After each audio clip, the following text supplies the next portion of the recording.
Coucou, j'espère que vous allez bien. Alors, nous voilà pour un petit bilan lecture.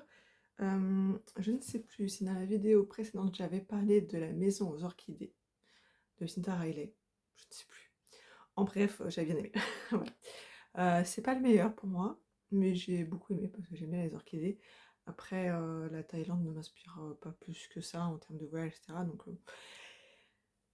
la période historique m'intéressait pas plus que ça. Pourtant, je m'intéressais beaucoup à une époque, à la Seconde Guerre mondiale, etc. Mais je pense que je m'en détache aussi beaucoup, puisque mes grands-parents l'ont vécu, ils sont décédés, donc j'ai plus ce retour avec eux.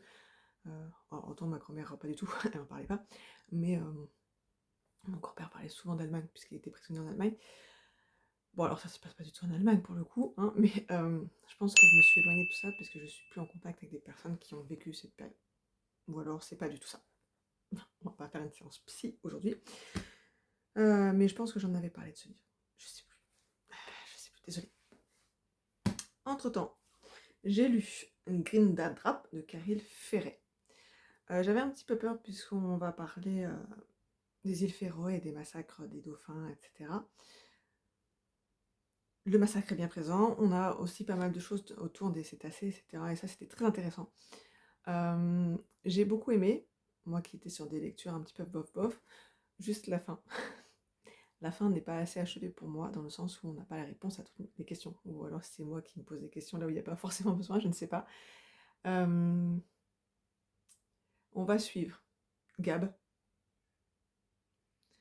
qui est sur un bateau Sea Shepherd, avec, j'ai déjà oublié son prénom à la brave dame, avec Eileen. Et donc ils vont leur travail de Sea Shepherd en fait, ils vont essayer de contrer un bateau qui voulait justement attraper les cétacés.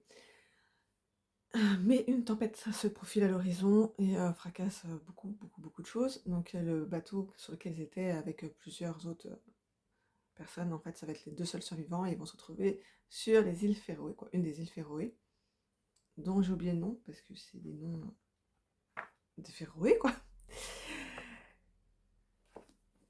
Et ils arrivent au moment où justement il y a un Kinta-attrape, un Kind, où les chalutiers en fait rapatrient, je suis pas sûre que ce soit le terme, rabattent tous les cétacés qui peuvent sur les plages pour justement le massacre. Et au milieu de tout ce massacre de dauphins, d'orques, etc., il y aura le corps du Grindformer, je crois. Est-ce que c'est marqué là? Je sais plus. Quoi, le vieux chef du Ginta Trap. Donc il va y avoir l'enquête autour de ça. Et on va aussi suivre en parallèle Soren, qui est le policier qui est en charge de l'enquête, son adjoint, et Erika, qui est une journaliste. Donc je ne sais pas si on retrouve certains personnages dans d'autres livres. Mais oui, à la fin, on a la réponse par rapport au meurtre. Mais il y a des choses qui restent en suspens. Donc un petit peu déçue de la fin, parce que j'ai pas toutes les réponses. J'ai enchaîné avec Mémoire de la forêt, lu en une journée. J'ai beaucoup aimé. Alors, même si c'est un livre jeunesse, en plus les illustrations sont magnifiques. Je sais pas si on va vraiment avoir grand chose dessus.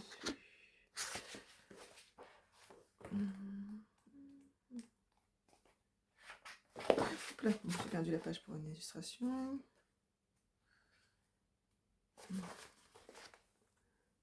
Donc, moi qui suis très sensible aux illustrations, il n'y aurait pas eu d'illustration et le livre était très bien quand même.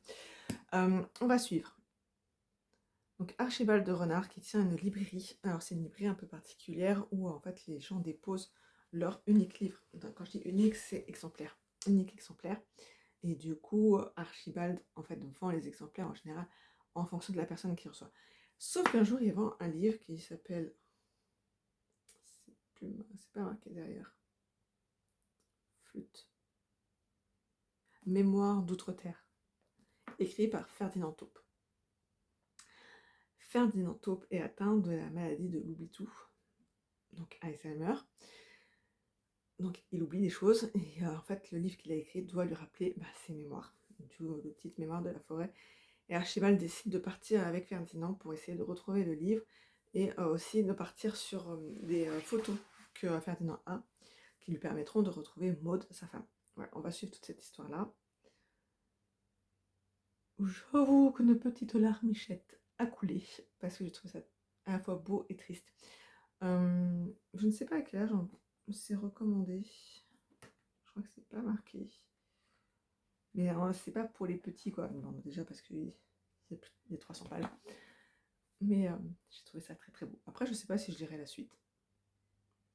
À voir à l'occasion s'il est à la bibliothèque, parce que celui-là vient de la bibliothèque. Et celui-là aussi. Ils seront vendus demain. En retard pour celui-là de 2 semaines.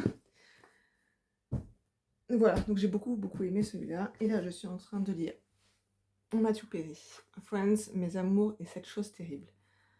J'en suis à peu près à la fin, hein, 337 sur 377 pages. Il sera fini ce soir. Donc je peux en parler, je pense, hein, je peux. On retrouve des anecdotes par rapport à Friends, mais c'est pas le cœur de l'histoire, quoi. C'est marqué Friends, mais pour moi, c'est pas le cœur de l'histoire. On va surtout suivre Matthew Perry par rapport à ses addictions. Et mon Dieu qu'il en a. Parce que quand on est alcoolique à peu près 15 ans, voilà. Quand il écrit le livre, il en a 53. Et il est mort combien de temps après? Je ne sais plus. Achevé d'imprimer en octobre 2023. Je crois qu'il est décédé en 2024, non? Ou cette année, je ne sais plus. J'avoue que je ne me rappelais pas qu'il avait été en couple avec Julia Roberts. Je me rappelle de Julia Roberts dans Friends. Mais préface de Lisa Kudrow. Je pensais qu'il y aurait beaucoup plus de révélations, entre guillemets, par rapport à Friends, mais en fait, non, on est vraiment beaucoup de ces histoires d'amour, entre guillemets, parce que, comme il dit, il a couché avec la moitié de je sais plus, de la Californie, de je sais plus où. Mais ça tourne vraiment beaucoup autour de ses addictions, addiction à l'alcool et aux drogues, aux opioïdes surtout, qui lui ont valu d'avoir... Ah, j'ai oublié le terme. La maladie de l'oubli tout, a priori aussi. Son côlon a explosé. Il y a un nom pour ça, mais il ne revient pas en tête. Dû à sa consommation d'opioïdes. Je ne savais pas. Voilà. Je savais qu'il avait des problèmes. Et il dit bien que dans Friends, il passe de 58 kg à 102. En fait, comme il explique, quand il était à 58 kg, il était en addiction des drogues. Et quand il était à 102 kg, c'était l'addiction à l'alcool. Et il buvait de la vodka tonique. Il buvait une bouteille entière par jour, voire plus à certains moments. Pour les drogues, je me rends pas compte. Alors, je me rends compte que ça fait beaucoup, mais il disait que des fois, ça allait jusqu'à 55 médicaments par jour. Donc effectivement, ça fait beaucoup. Il a fait beaucoup d'allers-retours en cure de désintoxication. Et je pense que pour moi, c'est vraiment ça qui prime dedans. Alors, il parle de quand il était tout petit, il parle de ses parents, de la séparation de ses parents, de son enfance au Canada, comment il est arrivé aux États-Unis. C'est très touchant. Ce qui est difficile à lire, c'est de se dire que cet homme, en fait, était seul. Et il a beau dire qu'il était très ami avec tous ceux de Friends. Je sais que Lisa Kudrow était très proche de lui, et pourtant, il n'en parle pas plus que ça. Ouais, de se dire que c'est une célébrité, quoi. Oui, il a eu plein d'histoires de pseudo-amour, mais il était seul.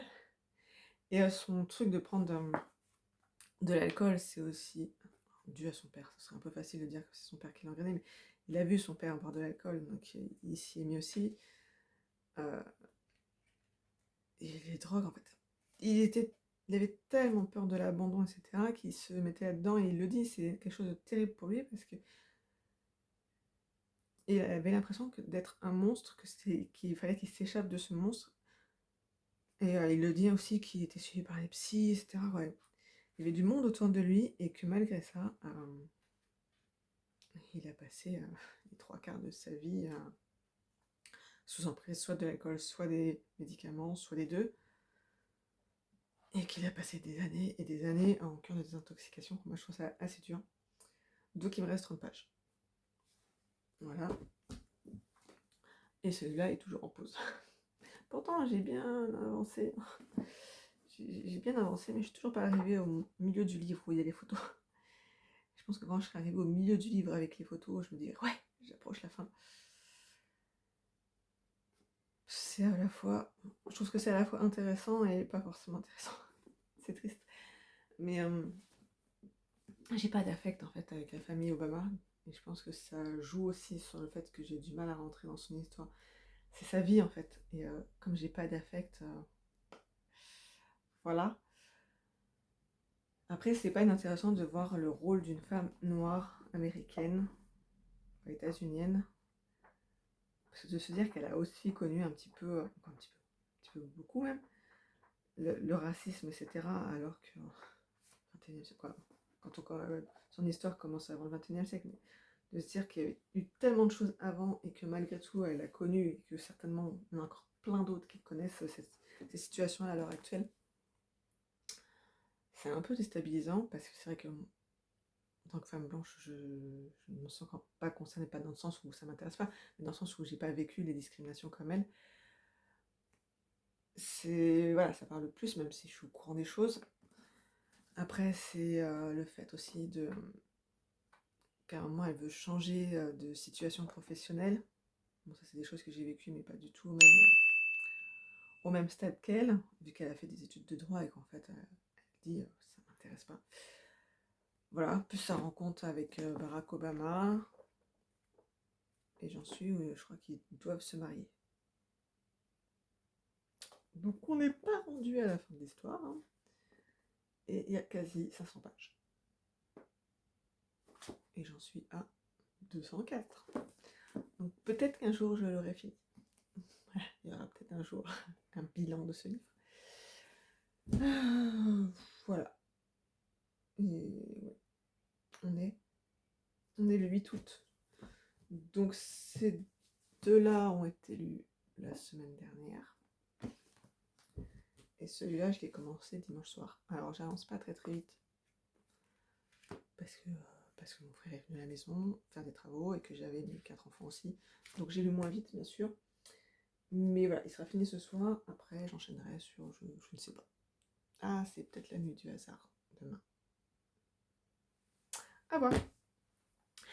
Comme d'habitude, n'hésitez pas à laisser un commentaire par rapport aux lectures que je vous ai présentées, savoir votre avis. Si vous avez des recommandations à faire, parce que je lis, je dirais pas un petit peu de tout, parce que c'est vrai que je ne lis pas de tout. Hein, la littérature, par exemple, hispanique, j'en ai pas. Africaine non plus. J'ai un peu d'asiatique. Mais vraiment petit. Et un petit peu de littérature orientale aussi. Mais c'est vrai que sinon, je peux pas vraiment dire que je lis de tout. Ce serait mentir. Donc n'hésitez pas à laisser vos commentaires. Bonne journée, bonne lecture.